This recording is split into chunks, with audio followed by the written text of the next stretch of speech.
이명박 전 대통령이 실소유주로 의심받는 다스 비자금 의혹을 수사하는 검찰, 전직 경리팀 여직원이죠. 조모 씨를 잠시 뒤 10시에 소환을 하게 됩니다.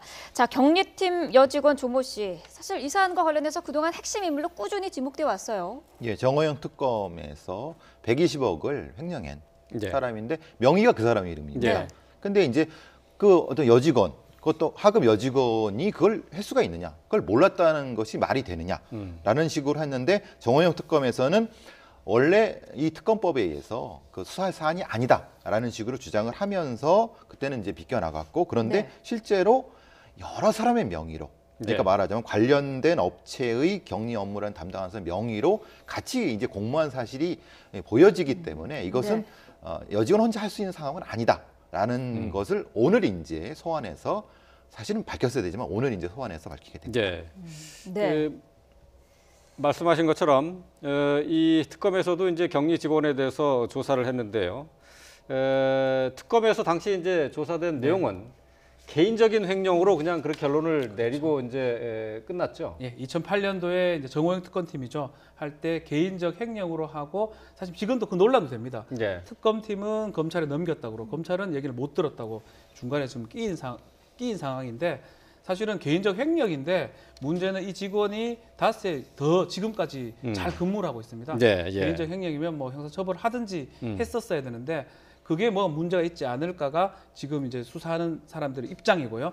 아마 이 여성 그 격리 직원이 조 씨가 소환이 된다 그러면 예. 많은 얘기들을 좀 하지 않을까 생각이 듭니다. 왜냐하면 예. 설명 자체가 안 돼요. 120억 원을 본인 개인이 그걸 가지고 어디에 썼냐고 말했을 때 말이 안 되고, 예. 왜 끝까지 지금 그럼에도 불구하고 다스에서 근무하고 있느냐, 예. 이것도 설명이 안 되거든요. 본인이 묵비권을 행사하지 않는 이상은 많은 얘기를 할 수밖에 없는 상황이 아닌가 이렇게 생각이 예. 듭니다. 네. 형사처벌도 별도로 받은 게 아니죠. 아무것도 받은 게 없습니다. 그러니까 이게 사실 공정이 떠버렸습니다. 120억을 횡령했으면 특경법이거든요. 예. 예. 특정 경제범죄면 5년 이상의 징역에 처할 수 있는 아주 중범죄를 저질렀는데 이 사람을 처벌도 하지 않고 특검에서는 넘겼다 그러고 검찰에서 안 받았다 그러고 예. 그 중간에 떴는데 그 떴는 상태에서 회사에서 쭉 지금까지 근무를 하고 있다는 게 이게 상식적으로 납득하기 어려운 것이죠. 예. 네.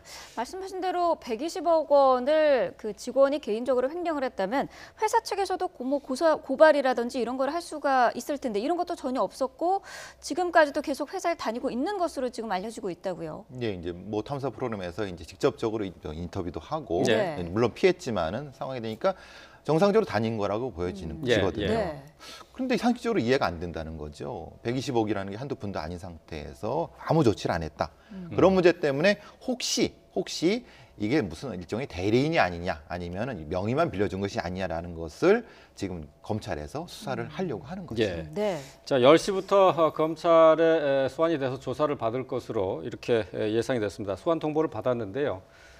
저희가 이 조모 씨의 출석 상황을 좀 보여드리려고 했습니다만 이미 출석을 했다고 합니다. 그러니까 검찰 내에 일반인들이 다니지 네. 않는 비상 출입구가 따로 있는 거죠. 그렇죠. 이제 포토라인 그 부분 때문에 사실은 또 이 조모 씨를 포토라인 쓰는 게 조금 문제가 아마 된다고 검찰은 판단한 것 같습니다. 예. 그래서 뒷문 같은 게 있습니다. 검찰이 문을 열어주고 예. 그걸로 지금 벌써 출입을 한 것으로 지금 보이고요. 출입을 했는데 아마 조사 포인트는 그런 것 같아요. 이 젊은 여직원이 젊은지는 잘 모르겠습니다. 이 여직원이 격리 직원이 그 돈을 어떤 성격이라고 생각하고 받았는지, 그 윗선에 누구한테 얘기를 했는지, 자기 거라고 생각했는지, 어떤 자금으로 인식했는지 여러 가지 물어볼 것이 상당히 많거든요. 예. 그렇기 때문에 아마 조모 씨 입장에서 만약 그게 안 된다면 본인이 지금 횡령죄로 처벌을 받아야 될 상황일 수도 있습니다. 그렇기 때문에 본인 입장에서는 얘기를 좀 할 가능성이 아주 높지 않을까. 예. 또 지금 입장에서 뭐 피의자로 소환하는 건 아닌 것 같고요. 참고인을 부른 걸로 보입니다. 예. 그렇기 때문에 굳이 이제 이것에 대해서 답변하지 않을 이유는 없다 이렇게 생각이 듭니다. 예. 네. 자, 이 조모 씨가 횡령한 액수가 120억 원에 달하는데요. 혼자서 하진 않았고 어쨌든 협력업체 직원과 같이 짜고 했다고 이렇게 조사에는 돼 있어요. 명의 자체가 이게 120억을 하나의 계좌가 아니라 예. 여러 사람의 계좌, 그러니까 2억 원 미만 쪽으로 다 쪼갠 거죠. 예. 그럼 본인이 여직원 혼자 그 많은 사람의 명의를 부탁을 해야 되지 않습니까? 근데 부탁을 한다는 게 사실 말이 되지 않습니까? 어떤 수수료를 줘야 되는 부분도 있는데, 그럼 부탁을 할 수 있게끔 누가 세팅을 해줬다. 그러면 이 계좌들은 이 경리지원 것이 아니게 되는 거죠. 예. 그러니까 일종의 대리인 형태가 되는 예. 거예요. 그러니까 그 부분을 검찰은 지속적으로 이제 물어보려고 하는 거고 예. 오늘 아마 포토라인에 세우지 않은 부분은 협조할 의사가 분명히 있었기 때문에 이렇게 돌렸기. 만약에 협조할 의사가 없다고 하면 뭐 얼굴이 공개된 말든 세웠겠죠.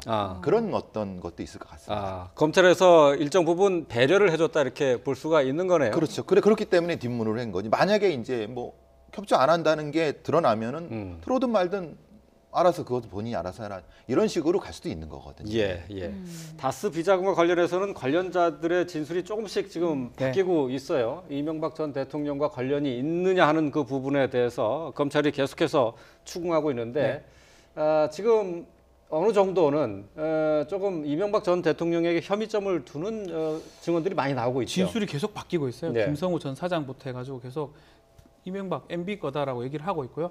결정적인 좀 증언들이 좀 나온 게 영포 빌딩에 지금 압수수색을 검찰이 했었는데요. 예, 그렇죠. 지하 2층에 들어가서 압수수색을 했습니다. 예. 근데 다 지하 2층에 뭐 그런 게 있는 건지를 아무도 몰랐을 건데 검찰이 그걸 알고 갔다는 거는 내부의 사람이 얘기했을 가능성이 아주 높거든요. 예. 그 진술을 받고 압수수색 영장을 내 가지고 지하 2층에 갔고요. 결국 아니나 다를까 지하 2층에 다스 관련 문건, BH 관련 문건 예. 관련해서 수시로 보고했던 문건들이 지금 발견했다라는 겁니다.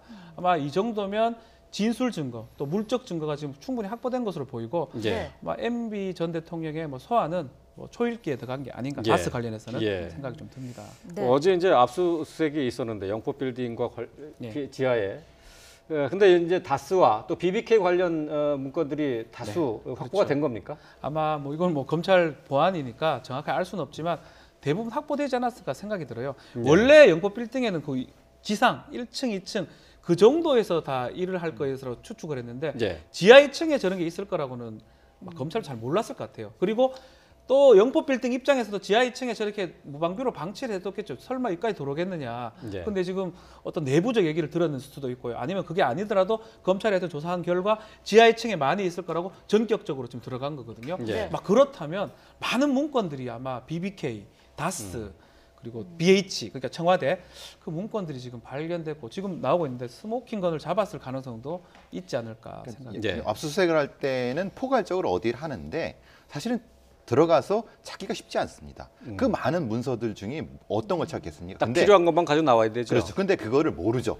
예. 왜냐하면 대부분 이제 뭐 표지를 그렇게 써놓진 않았지 않겠습니까? 예. 그러면 표지를 바꿨을 수도 있으니까 그러면 여기를 탁 찍어서 들어가서 가져나왔다는 거는 분명히 내부적으로 누군가 도와줬을 가능성이 있다는 거죠. 네. 예. 그리고 그 건물에 뭐 다 두진다는 것도 시간적으로는 사실 불가능한 거거든요. 그러니까 그 부분이라고 해서 아까 스모킹이 나왔을 가능성이 높다는 가능성을 말씀드리는 건 바로 그 부분 때문이었습니다. 예. 네. 자, 다스의 전 경리팀 직원이었습니다. 조모 씨 오늘 나와서 결정적인 진술을 할 가능성이 좀 높아 보이는데 말이죠. 이렇게 되면은 사건이 어떤 전환점을 맞게 될까요?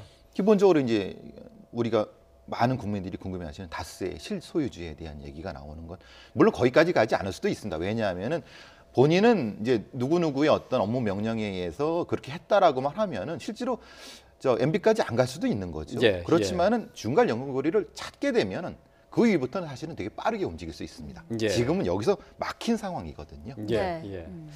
자, 지난 2003년부터 7년까지 비자금 120억 원을 횡령한 혐의로 조모 씨가 지금 특검에서 정호영 특검에서 이제 그렇게 결론이 났는데요. 개인 횡령으로. 오늘 검찰에서 재조사를 통해서 어떤 내용이 다시 밝혀질지 주목되는 부분입니다. 자, 사건 사고 소식 배상훈 서울 디지털대 경찰학과장 또 박지훈 변호사와 함께했습니다. 고맙습니다. 고맙습니다.